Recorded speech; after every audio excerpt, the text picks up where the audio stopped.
Hi friends, எல்லாருக்கும் வணக்கம். கரெக்டாக ஒரு 5 மணிக்கு ஆடு சத்தம் போட்டுச்சுங்க. என்னடா சத்தான்னு வெளியே வந்து பார்த்தா குட்டி போடுறது தாங்க. அவ்வளோ கஷ்டப்பட்டுச்சு, பயங்கரமாக கத்துச்சு.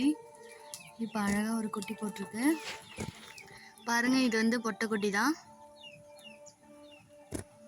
அழகாக இருக்காங்க. நான் வயிறு பார்க்கும்போது ரெட்டை குட்டின்னு நினச்சேங்க, பார்த்தா ஒத்த குட்டி தான்.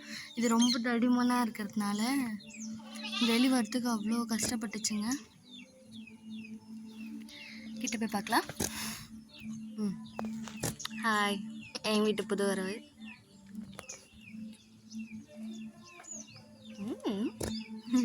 அழகாக இருக்குங்க. கலரே டிஃப்ரெண்ட்டாக இருக்குது. தாய் வந்து இந்த கலரு ஃபுல்லாக ஒயிட்டே இல்லை, ஆனால் குழந்தை பாருங்கள் எவ்வளோ அழகாக ஒயிட்டும் பிளாக்கும் கலந்துருக்கு. இப்போ தாங்க ஒரு 5 மணிக்கு போட்டுச்சு. இந்த வீடியோ பற்றி நினச்சிங்க, மறக்காமல் சேனலை சப்ஸ்கிரைப் பண்ணுங்கள். பாய்.